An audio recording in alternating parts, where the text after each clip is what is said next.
ready. We're ready. Let's do it. What can I say? What can I? What Jan, can I say? are you saying we're on the air, Jan?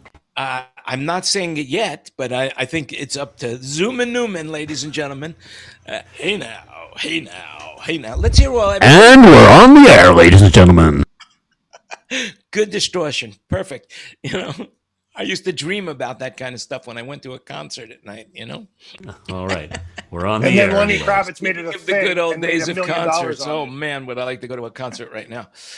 I just can't even believe that the last time I went to a concert, it's just it's staggering. But then I guess we're all in the same boat.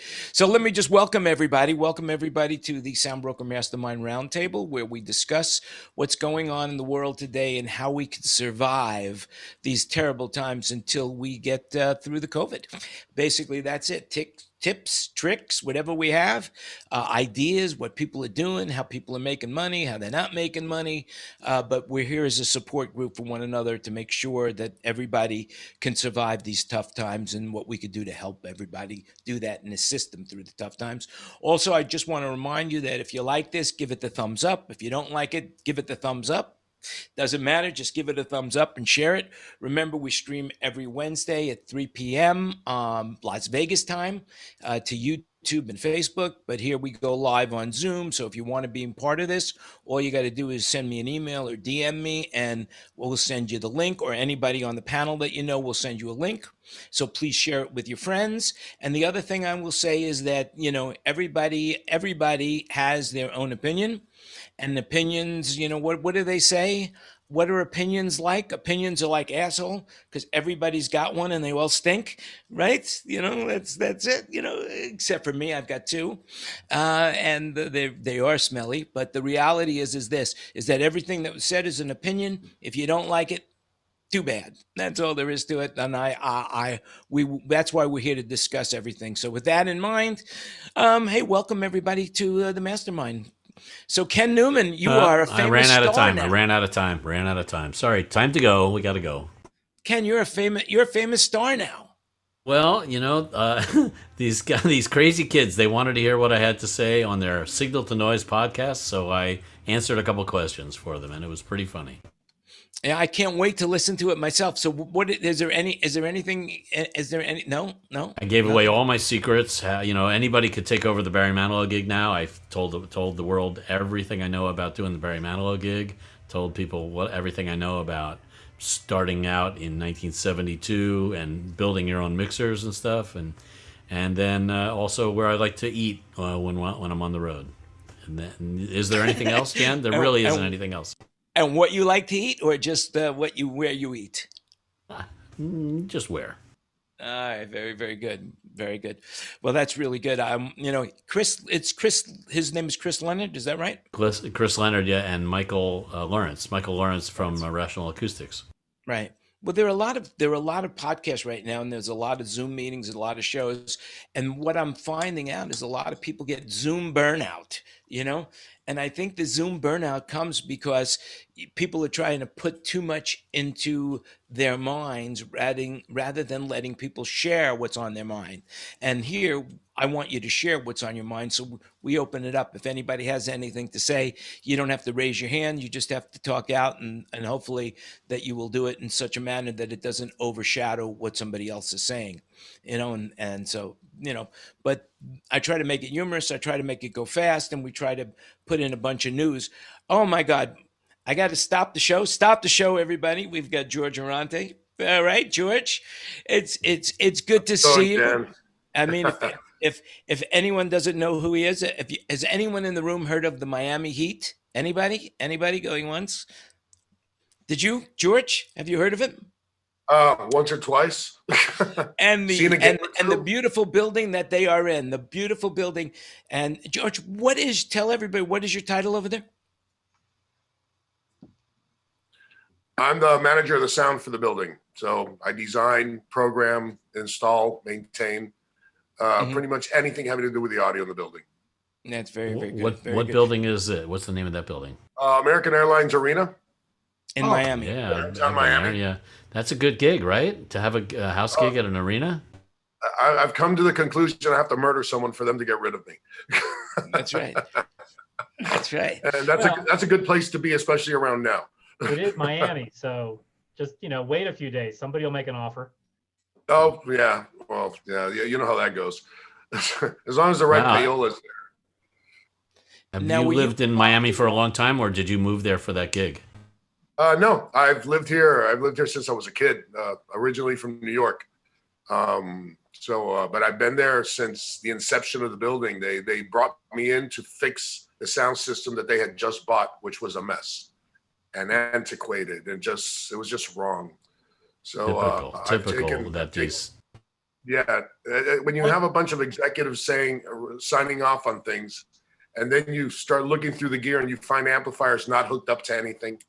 It's been going on for decades. I mean, I remember that happening in Atlantic City and Vegas in the 70s. Who was the contractor? Let me see. Pro Sound did install. I believe it was a contractor out of Orlando who died directly after that gig. Oh, they completely just was it suspicious at all? No, not at all. Okay, good. Well, so because actually, there was probably a consultant, right? The consultant is the guy that really does the designing of the sound system. Right? Yeah, that was WJHW, I think is who they are. Yeah, they were useless to me. There you go. I went in there. I'm like going, I want to get rid of this. I need, tell me what it is. Hey. There's a consultant in the room, Mr. Newman. If you is that what you are? You're a consultant, Mike? Typical. Nothing against consultants. I have everything against consultants. Every consultant designed sound system I've ever encountered has been subpar and outdated and oddly designed. Sorry. Every front of house guy I've ever met swears he knows more about sound than anyone else in the world. That's true. Well, isn't that true? Take out politics. They do. Yeah, no, these guys had installed speakers from EAW that couldn't even develop till about 100, 150 feet, and they were just hitting the wall at 90 something feet. It was just absolutely, it was like an upside down Christmas tree of old 70s cabinets. It was just completely wrong. Now, what rig do you have in there now? What rig is in there in the building now? Right now, we changed out a couple of years ago, since we have a partnership with DAS Audio. We changed out. We had put in Apogees originally, and then we changed them out, and now we're using the what are they? The Aero 40s. Aero 40s. I think we've got 148 cabinets in total that we put in. We got 16 double 18 subs. 16, 20, 30, 40, something like 60 something full range packs, everything running off lab grouping, because I have Dante in the building. I've spent years building that without them knowing, so that I didn't have to ask for millions of dollars. I just said, I need 100,000 here. I need 100,000 there. And after a few years, I have a full Dante system in the whole building that I can control from anywhere in the world. Plus, you didn't have to get IT involved. Actually, I did. I did have to, and it was 3 months of growing pains. If you've ever heard a switch refresh, it has a wonderful sound. So I would just turn on the system going, I'm feeling confident it's going to work today. Then all of a sudden, and we have a game that day, all of a sudden I'm hearing this weird noise. We go right back to analog again. So, but I never got rid of analog, and I still have analog just in case. They never notice when something. I think it's only switched over like 3 times in the 2 years I've had the analog in. So it works fantastic. Yeah, the big bugaboo now with Dante is making sure that the switches that are spec'd aren't what they call green switches. Yeah, green switches Triple E. go to sleep after a while. Yes. Right. No. These are all Juniper switches, which have not been tested with Dante anywhere. And that's why I had Juniper. I had the people from Audinate. I had the people from Lake Lab Group, and everybody involved troubleshooting when we were building this whole thing, because the whole building network had to be that VLAN had to be redone for me. So QoS had to be changed. I mean, everything. They were running the whole building, it turns out, in maintenance mode, and that was a big problem. Once they switched it over to let's use it mode, then we were good. But ever since then, they've been fantastic. They've been fantastic. So anytime I need a port anywhere, they set it up. It works flawlessly.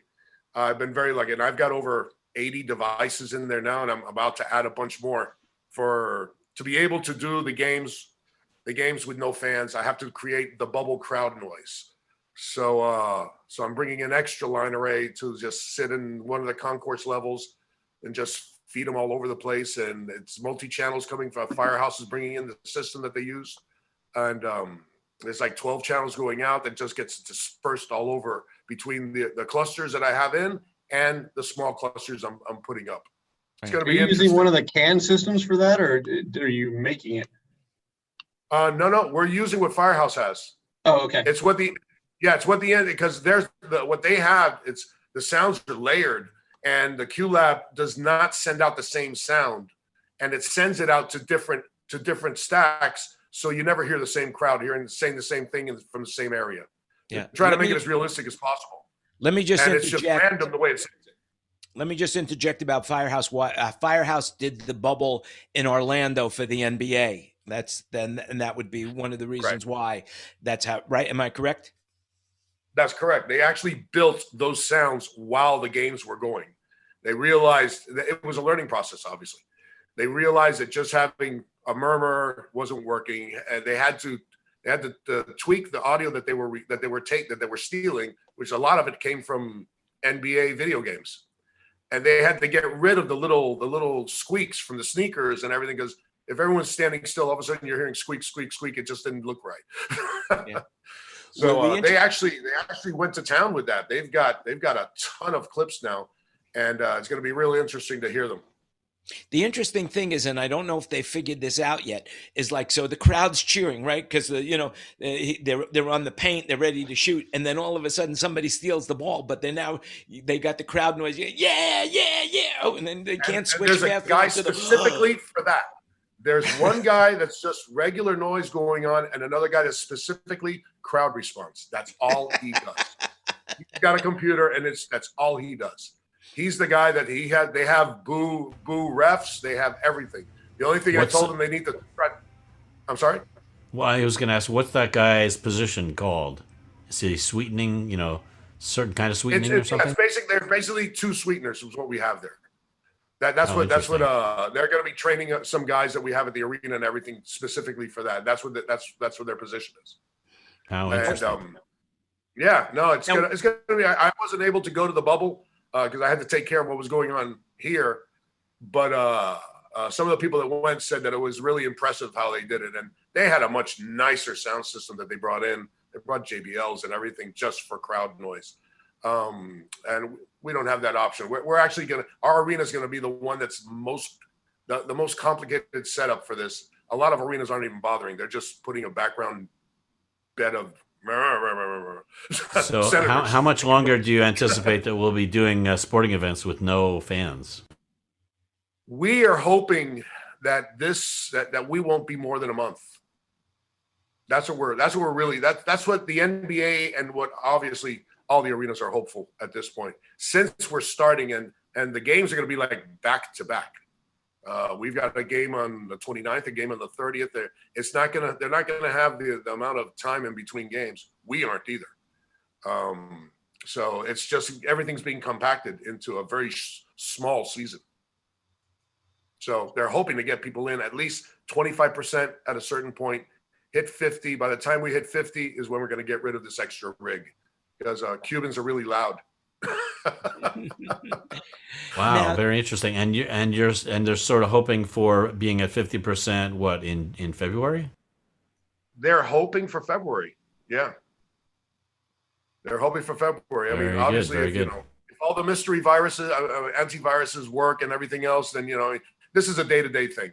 We actually just got the confidential schedule today, and that's not even been put out yet, and that could change. Could change. It all depends on as long as the teams do what they're supposed to do and nobody starts screaming COVID is fake and then all of a sudden they have COVID, which is how we all went home to begin with. Right. They do their part. We're here to do our part. Do you know if they're working on anything with instant testing, rapid testing, or vaccines? Has anybody said anything to you regarding, well, once the vaccine comes out, it's going to be mandatory before you have a ticket that you're going to have a vaccine, and then when you get here, there's going to be rapid testing? Are they doing anything like that? Is there any talk about that, like there is for concerts right now? What the arena is bringing in are dogs. This is what I was told, and I actually saw them yesterday. Dogs that will be that supposedly can detect if somebody's sick. That's right. That's the same face I had.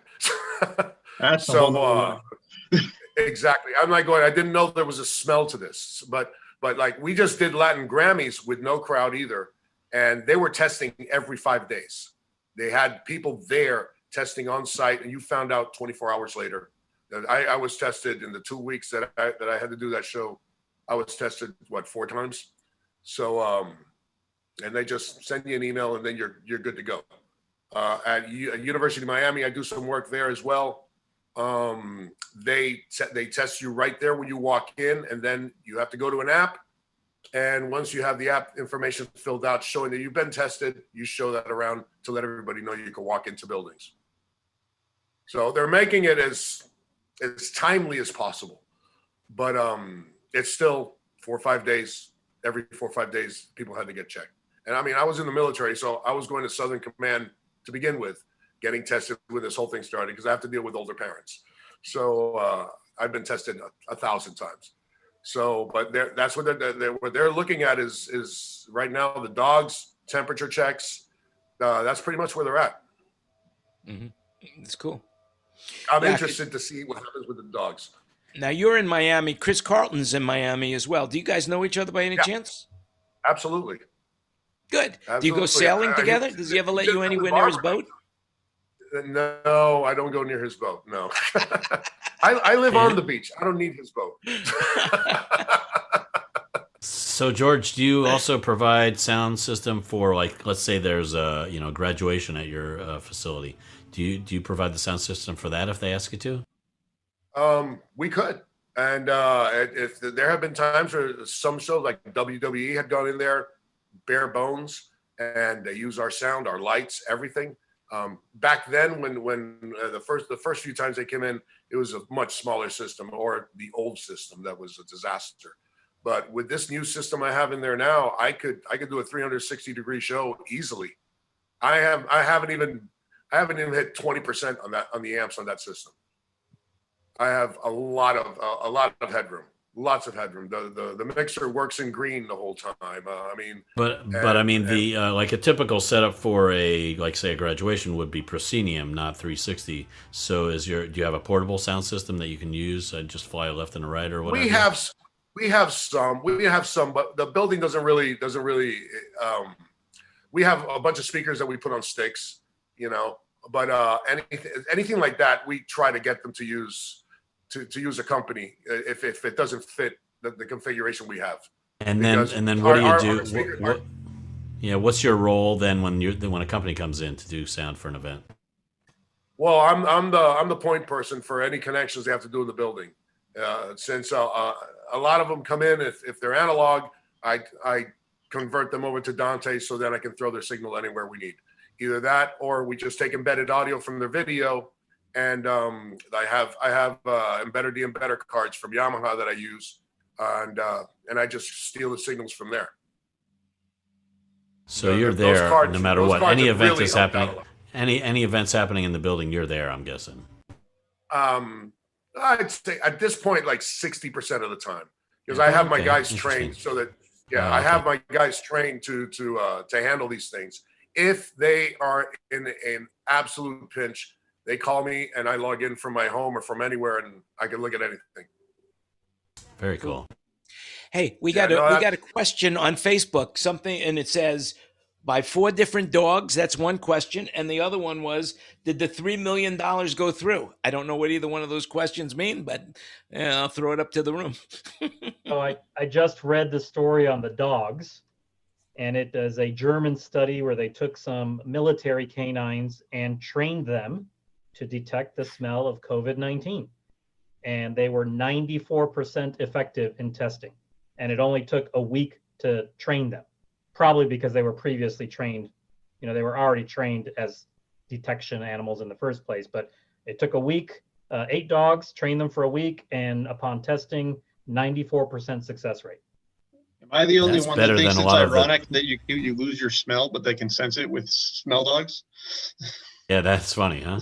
But that's interesting. And so it's instant, right, Mike? I mean, I would imagine they smell you and same they thing know. like you see on the cop shows, the dog sits down, they have their tell. Yeah, same thing. As soon as they smell it, they give their tell, and boom, you've got COVID. And you're out of there. You're not allowed in the building or something, right? Yeah, Well, then the other dog eats you. That's my question. In our case, they will just tell you, I'm sorry, but you can't come in. Plain and simple. There's no gray area in this. Is there a So retest? I mean, for possible what's it called? Erroneous positives? You're going to argue with a dog? I guess so. I mean, wouldn't you if she said, I feel fine, there's nothing wrong with me, I don't have a fever, I don't have this, I don't have that. The dog thinks I have COVID. I want to work, I want to whatever. I want to go to the event or whatever it is you're trying to go in the building for. That's Woof, where they bring woof. in people. That retest that's I'm curious to see what happens as well, because we haven't seen any of this yet. I just saw them roaming around the building. I guess they were showing the dogs the building or something, so they felt comfortable. Yeah. But I haven't seen it in action yet, and I'm very curious to see what they do. Yeah. Maybe you Yeah, get it different sounds dogs. very, very interesting. It's almost like getting a PET scan. You know what I mean? Ba-dum-bum. He shoots, he Wow. scores. They had the trained lab tests, they could have kept in. That was a And little the CAT joke. scan. We've been using dogs for years now for medical diagnosis, especially in the ADA world. So this is something that's not unusual. They hit on a certain hormone or certain sense that comes out, and they train it. I mean, we're using dogs now to predict up to 5 minutes before an epileptic seizure happens. They can sense the minor changes out there. 5 minutes, that can make all the difference. Save somebody's Yeah. life, right? Yeah, and the owners of a dog that has the epileptic dogs, they know to get on the ground when the dog reacts and then yell for somebody to come and help them. Oh, that is so cool. Dogs Wow. are amazing, right? Mm. And I know dogs, I read something about a year ago now that dogs can also sense when someone is close to dying naturally. Dogs are amazing. Dogs are have amazing. they have a seventh sense. Just they can sense a lot more things than humans. That's for damn sure. And What's the statistic about their sense of smell? It's like 100,000 times the human smell or something. Yeah, I have mean, a really, friend- dogs could tell got a by drip up by there? their scent. Why doesn't my mic- Get Rod. I have a friend who had a small child. It was like 3 that had diabetes, and the dog could sense when his blood sugar would drop. And that boggles my mind too. Well, they say dogs are man's best friend. That's because dogs don't talk. Believe me, that's why it's man's best friend. I'm telling you, if dogs could talk, there would be a bounty on there wouldn't be a dog around. There would be it. There would be, they would be hiding in the woods. And- Hey, Jan, it's not that They the don't have dogs to don't growl. talk. We Quiet. have to listen. The dogs are there talking to you. You're just not hearing them. but I have a lot of respect for dogs because they are so intuitive, especially in the romance cycle, as a single guy, I have to wine him and dine him and take him out. A dog, one sniff of the ass, she's for me. That's it. That's that. I wish I could get that skill down, but oh well. Back to the lingerie show. What's going on? Well, over there? so I know that Jan, you like dogs so much that look at that that logo of yours. It's a dog, right? Isn't That's that lucky? right. Isn't that lucky? That See? was lucky, and yes, yeah. He finished his I time loved at that dog, SoundBroker. and I would take him everywhere. But I could never convince any of the restaurants that I was going in that was an asthma dog, And so but nowadays, I guess you could get away with that, I just read today that airlines, or I should say FAA or DOT or somebody, is now considering emotional dogs or emotional helper dogs are no longer, assistant dogs, just like the handicap dogs. The emotional helper dogs are no longer under the same category as the Service rest animals. of the service Somebody animals. tried to Thank take you. one too many peacocks on a plane. That's what it comes down to. Probably so. Yeah, miniature horses. Don't Someone laugh. tried to So take a miniature horse horses on a are plane. allowed, but About 5 years ago, Seriously? yes, horses are allowed as a service animal.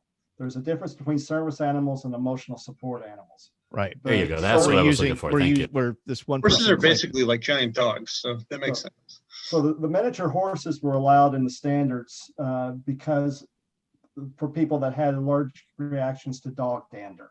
So that's the exception. Was the reason that they were put in there, was so it needed a service dog, but the dander caused you another issue, so they allowed the service dogs in there. But there's also, Ken, you're getting in an area that'll get me really riled up, because there's a difference between Department of Transportation, what's allowed on the airplanes versus what's allowed under the American Disabilities Act in the airport concourse.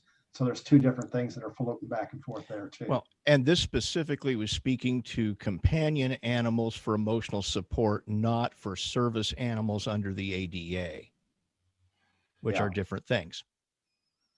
yeah, it does get a little confusing. About 5 years ago, the company, actually probably 7 or 8 years ago now that I think about it, company I was working for, I was general manager. We hired a new technician. He was a little quirky, but we needed a computer guy specifically, and he was very good at computers. Good interviews, good record, young guy, knew his stuff. Shows up to work the first day of work once we've hired him with a cat, a big white cat, totally like Blofeld's cat out of the James Bond movies, and he's holding him that way too, and he's holding him and he's petting him, and we're like, "What's with the cat?" He's like, "Well, this is my emotional support cat, and I get to bring him to work." And I said, "Well, you needed to tell us that up front." And he was like, "No, I'm not required to tell you." And I said, I get that you're not required to tell me, but the problem is we had at the time, we did a lot of work with fast casual, two particular fast casual restaurant chains. So we were in their kitchens a lot because the manager's office was off the kitchen, and that's where the head end was for surveillance and AV and everything else. So I said, you can't take a cat in a kitchen, especially a long-haired cat. And I said, "What are you going to do when you're climbing up and down the ladder?" He's, "Oh, well, he said, you're just going to have to accommodate that." And I said, "Well, no, actually, we don't have to." He said, "Well, if you're firing me, then I'm going to file a complaint." And I said, "I'm not firing you, but I'm going to have to reassign you to a different job, and it'll be at a lower pay rate because the only other thing we had open was warehouse work." So he filed a complaint, and we got called by the Nevada board and all this and all that. And the lady was like, "It's very clear, sir, under the ADA, that's if that's his emotional support animal, then you have to let him use it." And I said, but only if he was honest about it in the first place, number one, and number two, if it works with the job description. And she said, "Well, he said he's a computer technician." I said, "Well, he is sort of, but it's on the side, in kitchens, in restaurants." And as soon as I said in restaurants, her face got white. She went, "Oh, hold on 1 second, please." Gets on the phone, comes back 2 minutes later. "Okay, never mind. Case dismissed. You can do as you wish with him. Have a good day." He should have wore it as a hat. That's a great story, Mike. You need to write that down. That's great. I can see Byron shaking his head over here too. It's the difference, the ADA is ambiguous and is deliberately ambiguous in some regards because it's so impossible to create a very specific list of what it absolutely covers. But the differentiating factor is it has to be a disability that the worker is requesting accommodation for. And merely claiming that that's an emotional support animal is not a disability. And that's one of the key factors here. So lack of emotional support is not considered a disability. So it's a very lack of emotional stability, I guess you'd call it. Well, lack of emotional something. And Byron's got some stuff I know he's going to say here, and I agree with what he's about to say. I know where he's going with this. So it's a very fine gray line between emotional support and a disability service animal. And this is what I currently am making my money from doing, is I'm dealing with this stuff on a daily basis as a consultant for the ADA. But emotional support is not covered under the standards of the Americans with Disability Act. And part of the reason that they redefined in 2010 that it was a service dog or a service miniature horse was there was a bus in Los Angeles that they did a case study before the Department of Justice, and they said, what's the answer when somebody has their service chicken, their service cat, service snake, and service mouse all on the same bus? And the guy said, don't make up stuff. And he said, no, this actually happened on a bus in Los Angeles. And who had precedence? And that was what got the wheels moving forward to restricting it to the two animals. Oh wait, so it was 4 different people, each with their own unique service animal? It sounds like dinner time for the snake. Yes. Yeah. Wasn't there a movie like that, Snakes on a Plane? That's it. You know? But when you go back, emotional support is covered and it's protected, but it doesn't give you the guaranteed rights in a workplace facility up front. And so there is a difference between emotional support and service animals and how they are treated under the federal law. Mm-hmm. Now, my question is, is there such a thing as a honey badger service animal or comfort pet, like the honey badger? That would be the ultimate pet to have, the honey badger. If you guys aren't familiar with me, you should Google honey badger. It's amazing. It's a great video about the most powerful animal. They have no fear. Honey badgers have no fear whatsoever. I don't know if you knew that, but they don't have any fear. Anyway, a lot like us. Kind of like you, huh? Well, I have plenty of fears. Believe me, I have plenty of fears. But the reality is right now, just like us, we're going through it, and we're going through, this unbelievably tough time. But there are things we could laugh about, and there are some ideas that we can do. I have a question for you, George, in regards. Are they doing any concessions, or when people go to see the games, how do they get their food or beers or anything along those lines? How does that work? Well, for the time being now, obviously there are going to be no concessions. But once they start, we have our own in the IT department. We have our own guys programming that build our own apps, and so we already have a Heat app that they're going to be including like a virtual order thing, kind of like they have in the theme parks. So once your order's ready, your app will ding or whatever it does, and then you go and you pick up your food. And there's going to be one person that's just handing out the food, gloves, face masks, the whole, not just the face mask, but the shield also. So believe me, they're going to be as careful as possible with that. But that's something that the IT guys are still working on, and hopefully they'll have it by January, because they're really hoping to get at least the 25% in by January. No, that would be great. That would, and hopefully that it'll be safe and sound, about that, even during the restart, everybody had to sit, 6-8 feet apart from each other. They have designated eating areas for everyone that's working. Bottles were separated literally by 4 or 5 inches apiece in the refrigerators, so nobody would touch anything. They have, sanitizers everywhere for everybody to constantly, clean their hands. They've been on top. That is the prime thing for them. Imagine the owner of the Heat is the owner of Carnival Cruise Line. He doesn't want anybody to get hurt at all. And they're being very careful about everything, especially under his order. Yeah. So George, is that City of Miami? You're correct. That arena is City of Miami, right? Yes. Yeah. So right now Jimenez is dictating what happens there and what can't happen there, correct? More or less. We rent the building.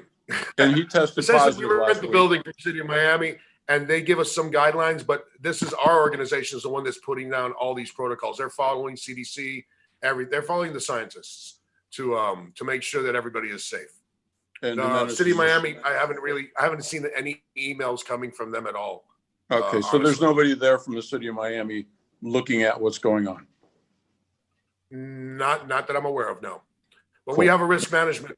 We have a gentleman from risk management, and he obviously he's the liaison between the city and us. So Right. he's anything that's going on, he's reciprocating to them, and Right. they're repeating, they're checking with him, and so just to make sure that everybody's on the same page. So, with this last election, we have both our outgoing mayor and our incoming mayor both positive right now. I know, isn't that ironic? Normally, that would be a good thing for somebody to be positive in the way they think, but with COVID, it's a negative. I got it. Yeah. Exactly. So I think that's probably why. Seriously, all the emails that have been going through the building all only correspond to us, and that's from our organization, from the president on down, from the owner on down. Yeah. Do you have a COVID compliance officer on site or officers? Good question. Plural? Not that I'm aware of. No. I mean, Nobody I comes go in- around I and makes go sure in- you're wearing your mask or gloves or Well, whatever. we are less than a skeleton crew in there. Everybody goes in on off days. I don't go in unless I absolutely have to do something, physically do something there. Otherwise, I monitor everything from home, and emails and everything else, just like Zoom meetings, so on and so forth. So only if you absolutely have to be in the building at this point are you in the building. You have to go through a process on a site that they built to get an approval to go in, tell them what time we're going in, so that if you're not there at that time, you're not getting into the building. They are very strict about this. And this is how they can keep tabs of who is there, who is not there. So that way, if somebody does get something, they know exactly who to talk to about getting themselves checked and quarantining them for the 2 weeks. Yeah. So most other venues are shut down in the city still, with the exception of sports facilities that also lead into entertainment facilities when it's stuff like the Latin Grammys, or I guess they did something up at Hard Rock up in Hollywood as well. But Arts Center and all those, I guess, I think they opened Arts Center recently, right? I believe I saw some movement around there. Yeah, Yeah. I think so. So, and we're We're moving. going to be getting premios in there soon. I think Yeah. in February we're going to be doing premio. It's an award show, a Latin Right, Stations Univision. Award. Exactly, and so we're going to be doing them in February. I think they pushed off another event that we do there every year, which is Market America.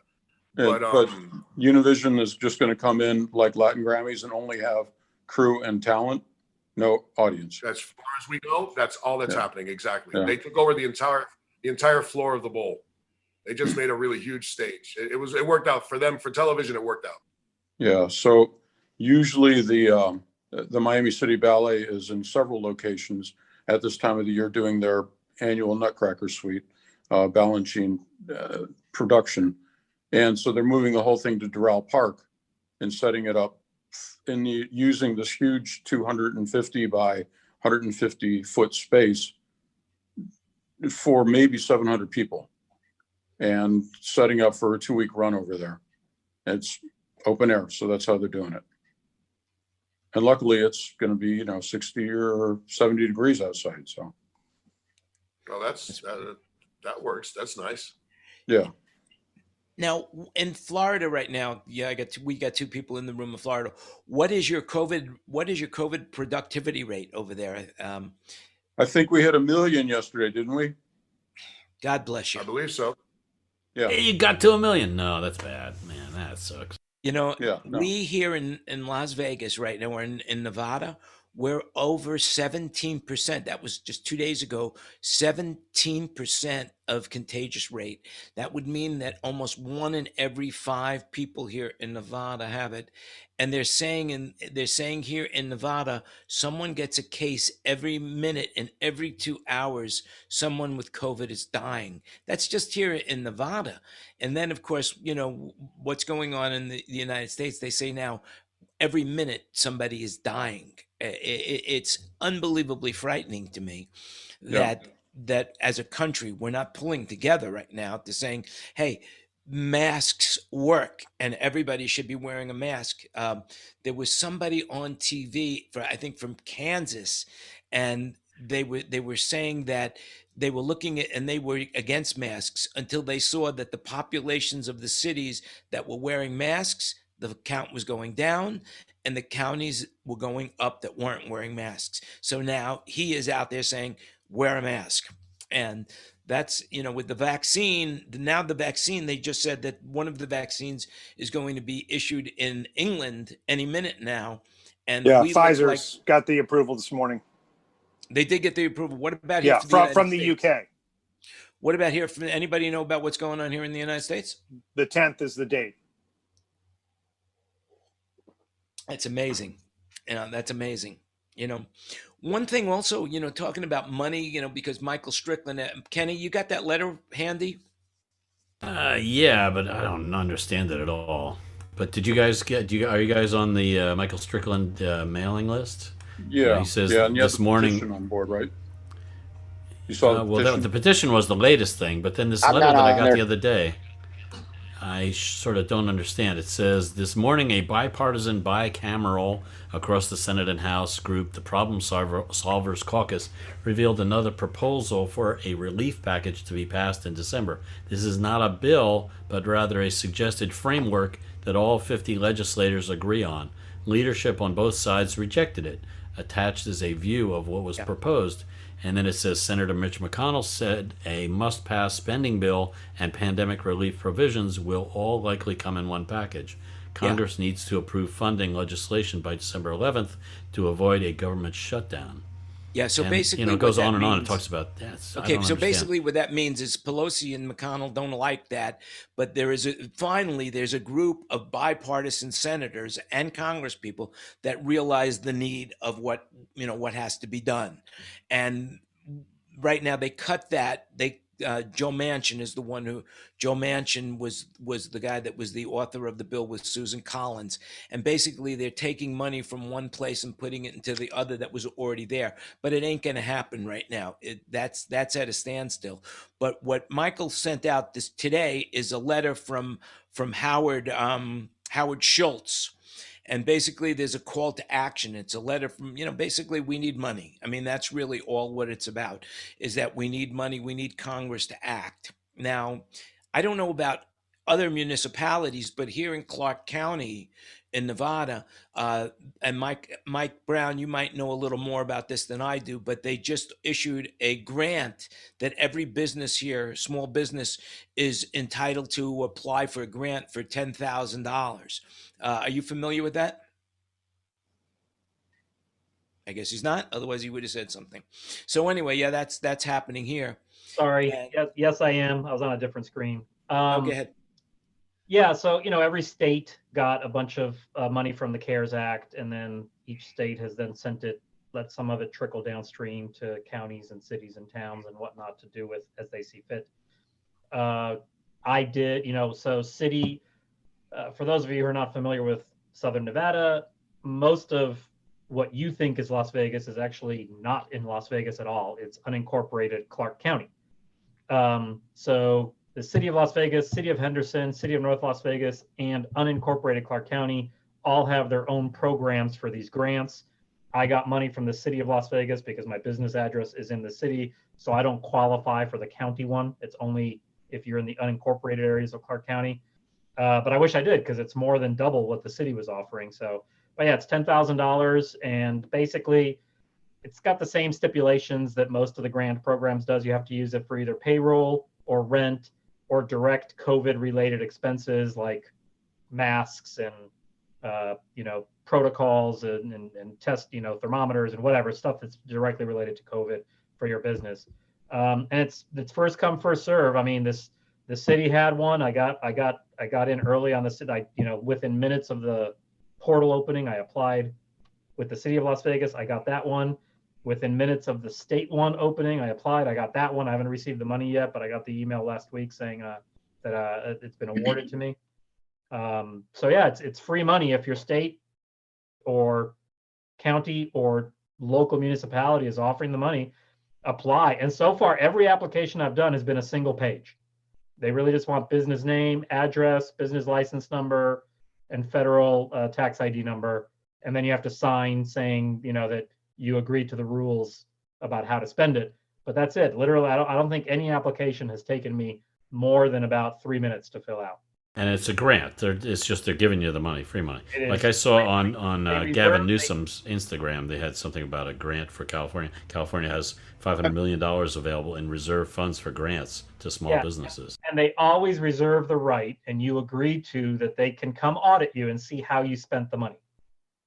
So if you go out and put a down payment on a Porsche, hope you don't get audited because. But you're not required, like with the PPP loan, you're required to submit some information. You're not required to with this That grant. is correct. And in all of these grants, it's no questions unless we ask questions. Otherwise, have a nice day. And I would suspect in the vast majority of cases, they don't have the time or the manpower to go looking for problems. I wonder if I could apply for a grant and get one of those pets to sniff out the COVID when I go to like Walmart's or something like that. So, Yeah. There you go. Hey, have you guys heard of Fidelity Pandemic Relief Services? No. no, It- tell us about it. It's based out of California. Well, I'm asking to see if it's legit. I got a call yesterday, and it's a company. It's a nonprofit company. I looked at their website and it looks cool, and I can't find any negative reviews.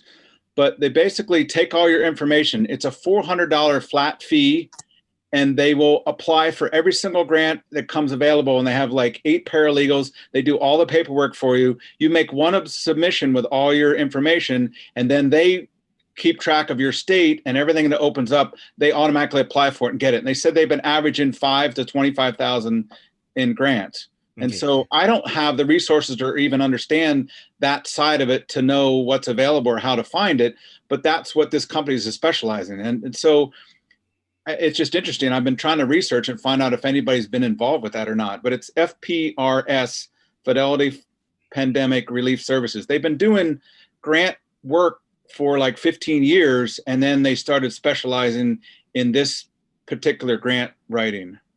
Well, my recommendation, if you're going to look for information on anything at all right now, Reddit is the way to go. Reddit is now averaging 54 million participants a day right now. It's getting way up there. And I was surprised that Snapchat has 254 million participants a day now. I mean, but it's nothing compared to Facebook, which is billions, but every day, but it's bigger than Twitter, and I never would have thought that unless I would have heard it today. And of course, like I said in the beginning of the show, whatever I say might or may not be true. Who knows? But it seems that this came from reliable sources on Amazon Alexa on my flash briefing this morning. So And Rod, I'll play devil's advocate for a moment. $400 seems pretty reasonable for somebody to do the legwork. But that being said, the City of Las Vegas grant that I received, they emailed me because I have a City of Las Vegas business license, and they said, hey, coming up in a week, we're going to take applications for this grant. FYI, Right. Be on the lookout. And then the state one, I found out because I follow our governor on Twitter, and they put the link right on Twitter. And again, it was like, in 10 days, we're going to start giving away this money. Be prepared. Go fill out the application. So Right. $400 doesn't sound terrible, but Yeah, because it didn't need it in my case. right, because it wasn't like, okay, we're going to take a percentage. We're going to take 10% of whatever we get you, that kind of thing. And it's even on their website. It says flat rate, one-time membership fee. We don't ever charge anything again.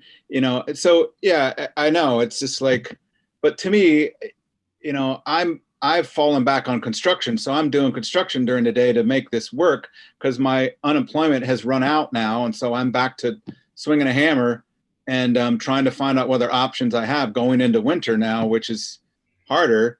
So I don't know that I have the time to research to try to figure out what's available. But yeah, I've thought about that with the getting on the state site and seeing what the governor information, try to follow that at least every couple of days, maybe is an idea. Well, and to your point, I'm not working a second job to make ends meet. I'm still at my desk every day. So I was at my desk to get that email. I was at my desk to see that tweet. So if I were in your shoes, that $400 might seem pretty appealing for somebody to do the legwork. Yeah, Yeah, because but they I have would like double all the check. paralegals, they do all the writing and they send it. And even like I said, well, you know, the SBA only got approved for like $2,000. That's not even worth it to me. And they said, oh, we can do all the appeals for you. We could probably get that doubled, if not 5. You know, and I said, well, I already did the PPP, and they said, oh yeah, well, we're watching for it. We know we can get you at least that $4,000 from the first time. We could probably get you more. We'll do all that paper. Now my bank did it for free the first time. So that was great, but they're like, no, we'll jump right on that. And you'll be right on the first queue. You'll get it first round. So it's interesting. Yeah. To me, the $400 is like, if I don't have to do anything, you know, I just want to know that they're legit, I guess. Do they have any kind of a guarantee? No, there's no guarantee, but they do a preliminary. You give them all your information, not like social security number or anything like that. They just give them your salary, your employees, your business history, your name and all that stuff. And they put it in the computer and then it does a search and then it's either comes up with a green light or a red light. And they said, if you have a red, that means there's more blocks and it may be more difficult to get your grant. But they said, if it comes up green, then we know that everything looks legit or whatever with your business. So I don't know. That was sounds like a cool service that as long as it makes sense for you that you don't have the time, bandwidth, or knowledge or whatever the barrier is, that it's something cool that they can make some money on doing, and if they can do it in a positive way, it's right. a risk if they're not good at it. But yeah, Rod, if you could Did do you me say a it was favor and do everybody FPRS? Yeah, if you Rod, if you could put it in the chat, just type in what it is, and and we'll do some research. Tina is really excellent on doing research, and she's got some links that she's going to throw into the chat as well. Oh, she's already found something about it on the Better Business Bureau. So if you look at the chat, Tina, you want to add anything? Is it good, bad, indifferent? The voice of God soon to come. Oh, well, that's it. Anyway, also, while we're talking about this, Howard Schultz has done this 2-minute video, and he's got a call to action. So we'll put the link in the chat as well. But if you want the letter, if you're not on Michael Strickland's mailing list and you want to be, just let me know, and I'll make sure that you get on Michael Strickland's mailing list. Well, we could put the link to his letter website on the chat. Yeah, go ahead. We? Why don't you find it? that? I gotta find it though, because I only have the email. I mean, I guess I could put the link myself into it. But Tina, here we go. I've got it right here. I'll just do it. It says "Help Small Businesses Now" is what it is, and I will put it in the chat for everybody. For those of you who haven't seen it, it's a great little video, but the more important thing is underneath the video that you sign the petition so that we get numbers behind it, and then that you share it on all your social media platforms, share it with all the small business owners that you do business with, for them to sign the petition and share it. Because at the end of the day, what really matters to any any member of Congress, whether a representative or senator, is keeping their job. They like their job, most of them, and most of them want to keep it, seems like, for their whole life, for the rest of their life. And when they start seeing 500,000, 1 million, 2 million, 5 million people have signed a petition, all of a sudden that kind of jumps to the forefront of their attention, because they know that translates into constituents, which translates into voters, and therefore, so make sure you sign it and share it and get all your contacts to sign it and share it. I liked Michael Strickland's explanation about that last week. If you guys that weren't here, Michael Strickland did a great explanation of what gets their attention on the last week's meeting like this. Yeah. Oh, and by the way, just one thing, a little housekeeping tip. On the bottom of the chat, there are 3 little dots. You'll see 3 little dots at the bottom of the chat window. Before you leave, click on those and download the chat so you can have it for your own reference later. Okay? That's just a little bit of housekeeping, little cap. So Ken Porter, what's going on in your world over there? What's going on? What's happening in Nashville? You know? By the way, what are you eating? And I hope you have enough for everybody. That's all I could say. If you don't have enough for everybody, I'd have to slap your wrist. Oh. Oreos.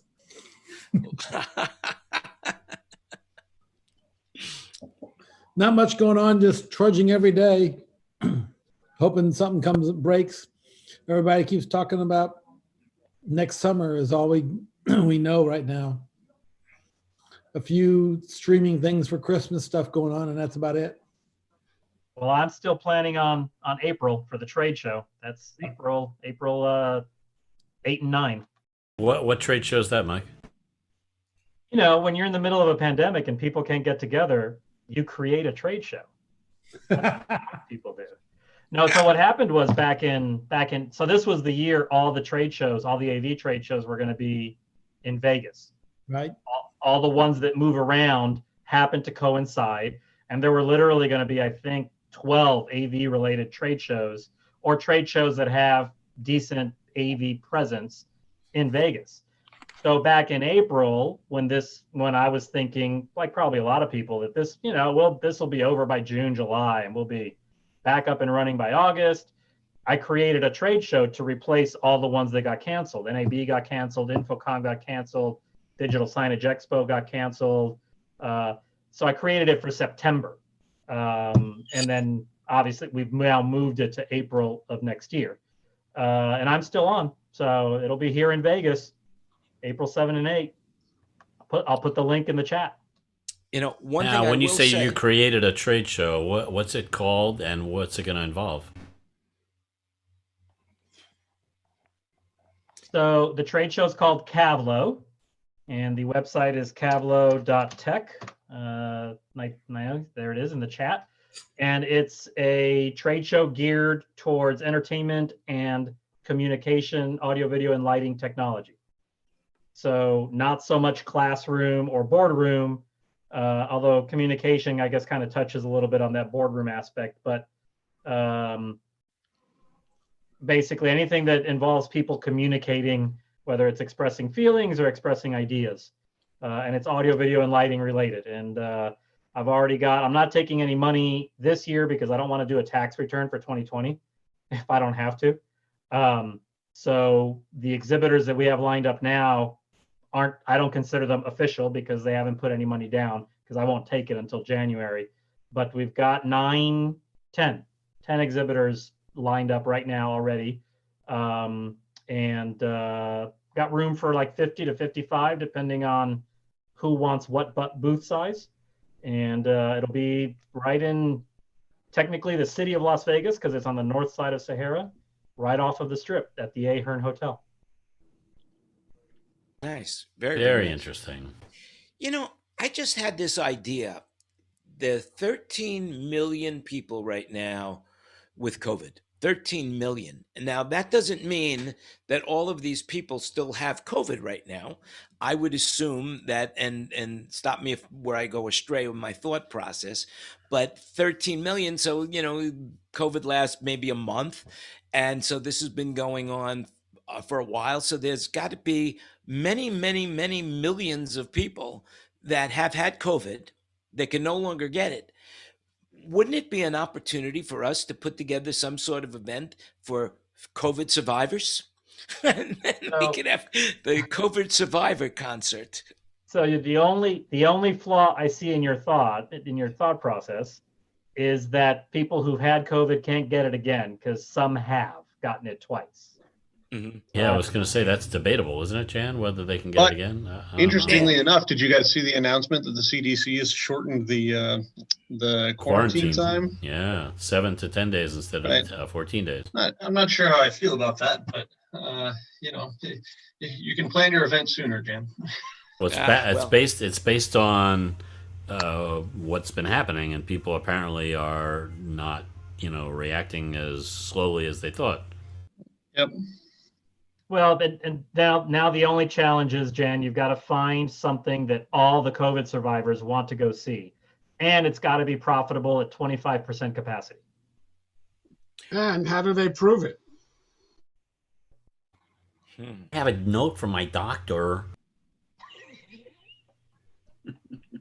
Well, that would be one Just thing. like the people that don't want to wear masks. I have a note from my doctor. Yeah, you got to know from your I don't doctor. think Janet thought that far ahead yet. You know, it just came to me in a flash. You know, it was one of these ideas that I had. You know, it was like the, my utopian concert, where people go and check into a hotel, they get tested, and then they have to stay at the hotel for a week, and then, you know, it's like there's a big fairgrounds behind it that's sealed off, and then you have a big concert. You know, I think that's still an opportunity. If people are sitting at home, they'd rather sit at a commune somewhere.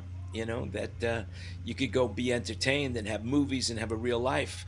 I mean, we're the only country that well, I shouldn't say we're the only country. Throughout all of Asia right now, they're almost all back in real world, except that they have no tourists. Thailand, China, Singapore, Malaysia, all of those areas, Vietnam, South Korea, you can't go there, because they're COVID free and they don't want anyone else there. So there is a possibility to put something together. If somebody big enough, if Live Nation said, let's do it, then it's possible that something like that could happen. They just So, had the so, Jan, so Tina just put a bunch of statements about Vegas shows in the chat there. What do you know about the capacity? It sounds like the capacity limits has been changed from 250 to 50 in Vegas. Is that right? And do we have any expectations on when it's going to increase back up? I don't, but there's links to all the shows. So Mike Brown usually knows more about this than I would. Yeah, that about was Las that Vegas. was the governor's. The governor changed our limits back down last week based on our climbing counts, and the hope, at least at the time he announced it, he said it was for 3 weeks. It's a 3 week, kind of. He called it a pause, but it's like a 3 week, not a shutdown, but a tamping down to try and break the spike. It's not gonna, flattening the curve isn't really the thing anymore. It's just sort of getting the curve to be the minor curve that it was 2 months ago. Yeah. Hey Tim. Well, Jan, yeah, go ahead.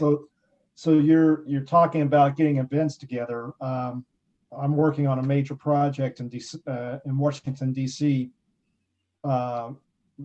January and February, and we actually pulled out of D.C. the week of inauguration because the hotel rooms had tripled to quadrupled in price on what they are the week before and what they are the week after inauguration.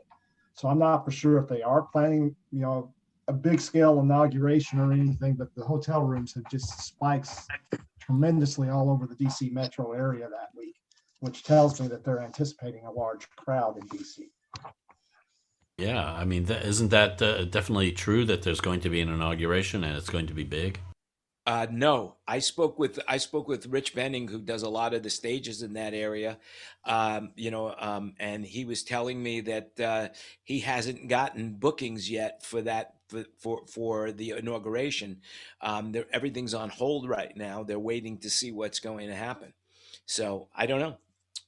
I thought I had heard that the sound system and so forth was already booked and it was going to be big, just like sort of usual. But I guess well, not. They're building right now the gallery outside the White House for that, but they don't know how many people are going to. They just don't know what Biden's going to do in regards to that, because he's been staying pretty true to form on the isolation and the masks. But so it's I guess they're building it, but it's premature to say anything about it at this point in time. It's the Capitol building, right? It's not the White House where the inauguration takes place. It's the White House. The irony is this gallery Really? is being built outside of Trump's bedroom. So it wakes No shit. up. That's not where that's not where the inauguration always takes place, is it? No. The swearing in takes place that the dais that you see in the stage, that's right by the White House. Then the president-elect, or at that point technically the president, walks down Pennsylvania Avenue to the Capitol for lunch with Congress. Oh, interesting. I thought it took place at the Capitol building. Silly me. No, the dais is on the west wing of the Capitol. They bring it off the Capitol. They take two windows out and they step out of the second or third floor window onto it off of the Capitol, and then they walk back into lunch. Yeah. Speaking about the election, has anyone in the room been offered a pardon? Anybody other than me? No, the question is there anybody left here who hasn't been offered a pardon? None of my felonies were federal. Yeah, Tim, that's some good news you gave us there about the pre-testing. Why don't you tell everybody that wasn't reading the chat? A swingers convention in New Orleans, of all places. Imagine that.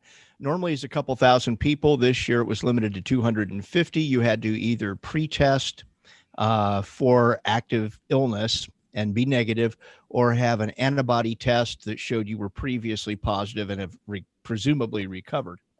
It was a 4-day event, and apparently they're blaming mask and PPE compliance failure on the last night of the event, when everyone took off apparently their mask as well as their clothes.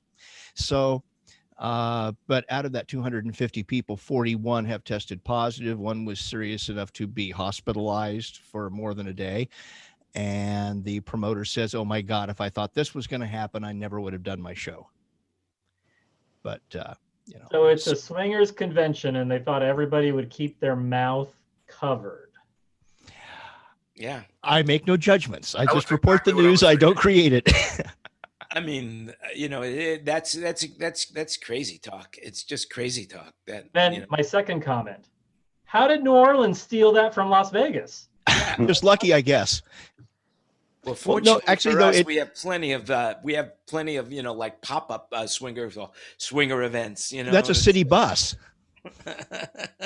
No, but I think this points to the bigger concern that here are 250 people, so it's a just slightly over a tenth of as large as usual, and they still have problems with audience compliance. And until we get a huge number of people vaccinated, that's going to continue to be, I think, our challenge here in the entertainment industry. And as technicians, employers, employees, there's not a lot we have control over other than what we do for ourselves and require of our coworkers and colleagues. But, you know, until we get the cheering squad out there going, rah, rah, wear your mask, wash your hands, stay 6 feet apart, you know, until we do at least as good a job of selling this as we sell laundry detergent and beer to each other, you know, this is what's going to happen. And habits are hard to change. There's an argument out there that I think has some validity to it, that it's actually going to get worse in the next few weeks because of the vaccine. Everybody's going to go, "Oh, great, we have a vaccine. I don't have to wear my mask anymore." Or maybe not quite so blatantly, but oops, I forgot my mask at home. Oh, never mind. There's a vaccine now, so just this one time I won't wear it. And that's why a lot of people are predicting that December, January, and into February are actually going to be worse from a mortality standpoint, because infections are going to go absolutely berserk because of people thinking we don't need it anymore. People are regaining confidence in being loose about their spread of their germs. Stupid. Well, they're going to spread germs wildly. Well, the thing is, it's already compliance fatigue is already a real thing, and I think Mike is right. There's going to be some people who just say, "Oh, shoot, everything's instantly better," you know. But these are the people who weren't going to wear their mask anyway. You know, they're just looking for an excuse. I mean, we know that the vaccine is not going to take effect immediately anyway. It's going to take 3 or 4 weeks after the first shot, because there's two shots, and it's a week after the second shot that it actually takes effect. Pfizer is a 2-shot solution. The rest are all 1 shot. Oh, is that right? I thought it was. I thought Moderna was 2 shots, and Johnson & Johnson and Astra were only 1 shot. Moderna is 2 shots. The first one can be smaller, basically a half size is the current, the way they're pitching it based right now to the FDA. I see. I think Mike is right, though. I think that this will be a tremendous excuse or just a sense of relief for some people to say, screw the mask, or, oh, whoops, I forgot. For the rest of us, if you're young enough, which in this room looks like there still could be a few, where you're not going to be among the first wave or second wave of average citizens to get vaccinated, it's going to be potentially dangerous, actually. Because, just because this thing may not kill you outright, it can damage your lungs forever. So, but yeah, I definitely think that there's going to be people who just look at this and go, the panic is over. And it's not going to be until probably, optimistically a year from now. I think, though, that we probably can have enough immunity going on and hopefully enough compliance that maybe, that Live Nation is right and we can be doing some events this summer. I'd love to see it happen. I'd love to do a St. Patrick's Day show, but I don't think that that's going to happen yet. April. April. And I think the other thing too, Mike, is how hard is it to sort out those people that blow off masks because they see the vaccine as a panacea, and the people who were all going to go out and still have their family gatherings at Christmas or go skiing over the holidays or whatever it is they're going to go do. Take a cruise. But yeah, we're going to see big bumps this winter. We're going to see people dying up to Valentine's Day. And, maybe by then, we'll have got folks attuned to the idea that their behavior controls their ability to not be ill. Well, I think there are two things that are going to happen, and one has already happened, or basically they both have already happened, but we just haven't seen the outcome yet. One is that all of these people that went home for Thanksgiving, and if what they say is, accurate, there's going to be a huge huge increase in cases. And the other thing, that Scott Atlas is gone from the White House right now. And so it's possibility that people are going to, saner heads are going to get together and say, hey, we really need to wear a mask. That's it. Trump's still in office. I'm not giving any hope for saner minds, but seeing Atlas out of there doesn't hurt. Yeah. Bruce Fallis, you've been in a meeting. I haven't heard you say two words. Come on, say something. What do you got? What do you got to offer? Nothing really. I'm just enjoying the view. Yeah. It's been great to listen in. That's for sure. Well, we do make it amusing. That's for sure. And we're taking a bad we're making the best of a bad situation. And I actually got a text message from a guy in Italy who told me that he listened to last week's show, and even though he's not in the industry, he found it fascinating and charming and entertaining, and he's telling his friends. Fortunately for me, or for him, he didn't speak any English whatsoever, but he thought it was very good. He liked the cadence of our voices. And you know what? There's a celebration that needs to take place, because I think little birdie told me that it's Paul Wallace's birthday today. Is that right, Paul? Is it your birthday today? Paul sometimes have you been talking to? Microphone going. What little birdie have you been talking to here? Facebook. I think his name was Facebook. Man, I got so many people saying happy birthday. I can't keep up. My full-time job today is saying thank you to the people who said on Facebook that happy birthday. I cannot keep up. I'm at least 100 people behind right now. That's fantastic. Well, is it your birthday? Exactly. You got it. It's my birthday. 76. Yay. I'm a All 76er right. now, even though Well, I don't happy live birthday, in Paul. Philadelphia. Happy birthday to you. Paul, I have a 76er. question for you. Happy birthday. Paul, I've got a question for you. You're a ham operator and you speak to people all over the world. What are you hearing from as far as what they're saying in regarding COVID? Ham radio operators are not really talking too much about COVID. My call is Kilo Alpha 6 Alpha Tango November. We're on something called All Star now. The All Star Network has taken over ham radio. The old timers, not so hot about it. The new guys, the kids, it's something to kind of throw a crumb to them, because it's connected to the internet. You can talk to people through the internet. It's not really native ham radio, because native ham radio, you talk You're direct. not on You talk 40 meters you talk or 15 meters. 40 or something. meters or 80 meters, or 20 meters or 15 or whatever.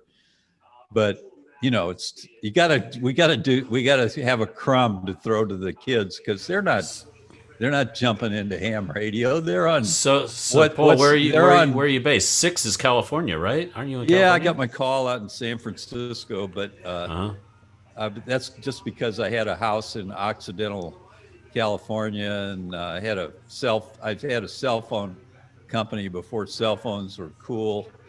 Wow. And I drove into San Francisco and sweated out the test, back when you had to sweat it out, before you called your buddy over to slap you on the back and say, oh, you pass. Back then it was hard. You had to know Morse code. Now they even eliminated Morse Yeah, code. that's amazing. So what class are you, Paul? I'm a general. My father was a Kilo 2 Ida Queen X-ray. Yeah, he was in Two-Land, which is Yeah, the East New York, New Coast. Jersey, right? Yeah, he was in New New York, Jersey. Yeah. Yeah, Mine he was an advance. He got up to it. WV2SQV, There you go. New York. And I had KN2 RXV. Yeah. Wow. What, did you let it go or what? Well, I was a novice, so I just let it go. I was only there. I was big into I had an FCC class license when I was 13, and then I found girls and drugs, and that was the end of that. That was the end of that. You know, not one girl that I talked to, I said, "Wow, Yeah. I got an FCC license." I was doing about 15 words a minute when I was doing CW with my bug that I built. Yeah, instant deal killer when it comes to girls. Ham radio. Yeah. Morse Hey, code. let's talk- Let's talk about Morse code. See ya. Yeah. You know, I had to stop dating girls that when I didn't want them to understand what I was saying, I was spelling the words. You know, I had to stop doing that. You know, it's like a dog. You know, if I want to talk to my dog. Well, that's great, Paul. Well, happy 76th to you.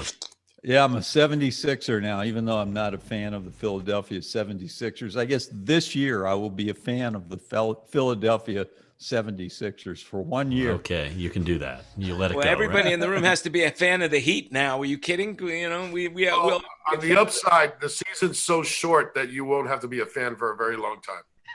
True. Okay.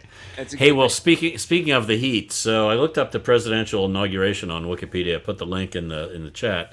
It sure does seem to me like maybe it happens at the Capitol building. It does happen at the Capitol building. Look at the picture. I think Trump's going to have his own inauguration. I thought somebody was saying they were taking place at the White House. I think Trump's going to go to Mar-a-Lago and declare that the new White House and have an alternate universe inauguration in Mar-a-Lago. Is it Mar-a-Lago or Mar-a-Lago? Mar-a-Lago. It's a hyphen. Just as long as he stays there in Mar-a-Lago, right, Paul? Yeah, as long as he stays. Anyway, let's see. So, Trump will be able to claim that he had more people at his inauguration than Biden had at his. No doubt he'll have more people. Well, there's a look, you can't underestimate his ability to raise money. He raised $170 million from all of his supporters right now, so he could use it on anything he wants. Anything he wants. Doesn't even Trump have, TV. Here comes Trump University. Oh, I don't really think that. I don't think that you're going to see Trump TV, and I really think that Fox. I don't think. We have a lot to talk about, but let's try to keep this into something else. I'm John. John Lackner, you're in the room. Is there anything you want to share with anybody? Seeing you haven't said anything all day. Keep it clean, John. Keep it clean. Okay. Who could read He's lips? keeping it Because clean. John's muted. Anybody here read lips? We'll just have an interpreter. He needs a signer next to him. You're doing sign language. All right, can you hear me? I'll do We hear you signing now. for him. Oh, okay. Well, I just kind of stepped in. I got thrown off by these time zones and kind of just been listening to everybody. I don't know. What have you guys been talking about? I mean, what do you guys, I just got on here a few minutes ago. So We were talking about getting PET scans. That's what we were really talking about. It's, the pets are going in and out of. They're going to be the savior of ours. That's where it's going to be at. well, Anyway, it's been kind of slow for me. Everything I've been doing has been illegal because it's impossible to get a permit for anything. So, well, Where are you based, John? Los Angeles. What part of Los Angeles? I'm based in San Pedro, but I'm here, there, and everywhere. Not as long as it's not too Cool. far. Yeah, Los Angeles is getting pretty strict these days, right? Very strict. Anything that involves being within 6 feet of another person is illegal. So, everything. Restaurants are shut down. You name it, it's shut down. So, I've just been trying to change my skill set. The weird thing about it is I'm applying for entry-level jobs at 63 years old. So, it's kind of awkward sometimes, Well, you've been successful at any of those applications? 76er. Nothing yet, I mean, I've applied for a few things, and they just reply that they got the application. That's about it. Yeah, I get a lot. Well, we received replication. We decided to pursue somebody that's a better fit for the position. That's not what I get 90% of the time. Uh-huh. Any other 10% is no response. I'm applying for a position as Austin Regional Sales Rep for one of you guys. Oh, really? What's there to sell? I mean, who's buying? I mean, I'll cover the Austin market for any one of you guys. If you got equipment to sell, I was the top computer salesman in Austin for 10 years, averaged $3 to $5 million a year. So if you need a sales rep, I'll be your sales rep in Austin, the live music capital of the world. Wow. yeah, I like Austin. I've been there a couple times. You know, it's like the San Francisco of the South. It's the blueberry and the strawberry patch. Yeah. Is somebody vacuuming in the background? That's what you know. Sounds like it, yeah. Yeah. Which means so that's it. Sean, are you in the room, or are you on the phone, or do you have something you want to say? Well, maybe not. I think he's on the phone. He looks good though. He looks like he's got his COVID haircut on. Are you talking to me, Jen? Yeah, I'm talking to you. I'm dictating a proposal to our assistant in the other room. Sorry about that. How are you guys doing today? All right. So who's sharing a screen here? Who's sharing the window? That's me. I was showing the Capitol building. Does anyone want to see what doing PPP loan forgiveness paperwork looks like? That's all I'm doing all day today. Okay. Yeah. By the way, Wait, Sean, there's not an online form for that? The inauguration, I believe, I don't. I have is the to do all inauguration my inside the documents. Capitol or the White All my House? expenses. Capitol building. I've been at the Capitol for years.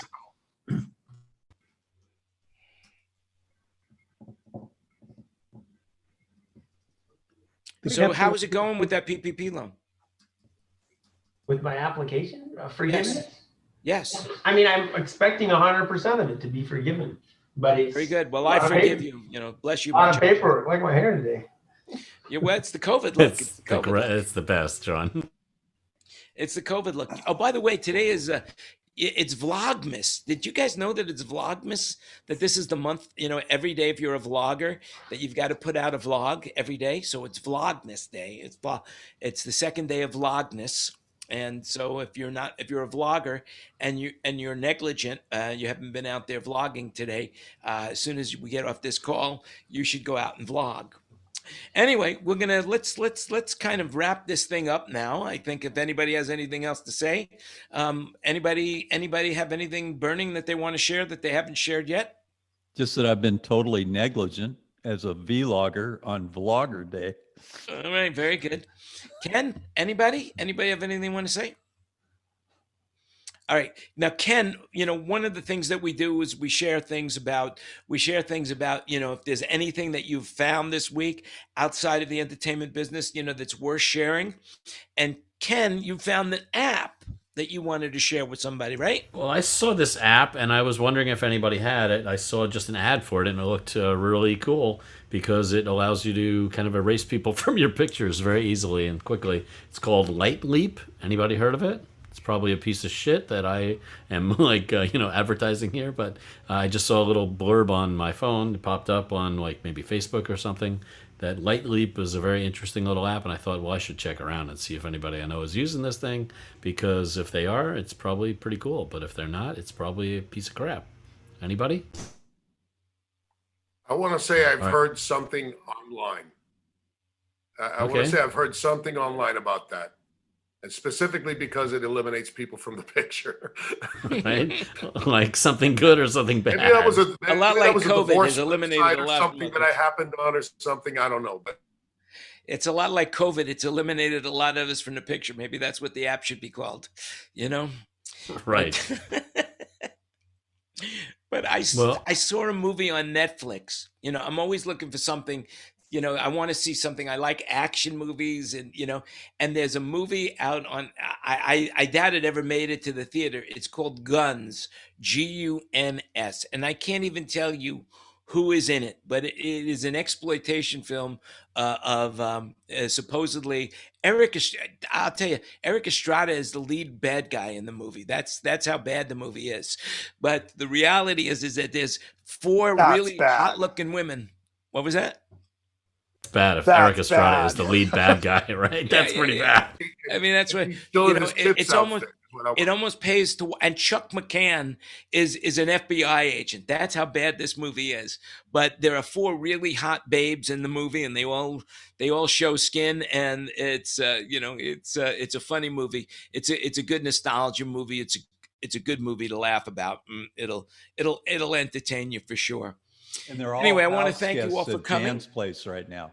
All Yeah. those four lovely ladies are house guests at Jan's Palatial. Well, right now Las they're Vegas probably estate. 85, and it's like that old joke where, you meet a girl at the bar that's 40 and she says to you, have you ever had a mother-daughter combination? And you say no, and you go back to her house and you get to her house and she flips on the light and says, Ma, put your teeth in. We got guests, so there you have it. So with that in mind, we'll say, hey, 73, 6-2 and even. And I want to thank you all for coming, and we'll do this again next week. And I really appreciate you. Remember to, click the like button, share it with your friends. It's very entertaining, as I've been told. I believe it is. I like it myself. I like all you guys. I feel very, very comfortable being around you. And I really do appreciate everything that you bring to this picture, because without you, I'd be here alone.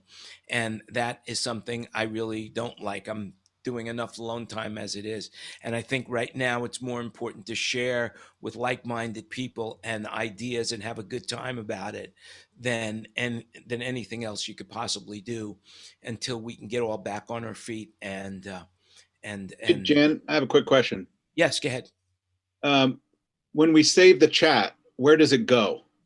It goes on your computer. When you click those three dots, it'll go on your computer somewhere. But and if it's a Macintosh, that window where it's saved will pop up as soon as you close the chat. Okay, great. Yeah, Thanks. go to chat and hit Control A, and then hit Control C. It'll be on your clipboard. Then go to wherever you want to dump it and hit Control V. It'll paste it right in there. There you go. Thanks. And with that, I'm not going to say goodbye to you yet. I'm saying goodbye to those people on Facebook and YouTube. Adios, muchachos. Adios, muchachos. and That's now- what Rick Perry said when they pulled him over for a traffic stop. And there we go. And now we're off the air.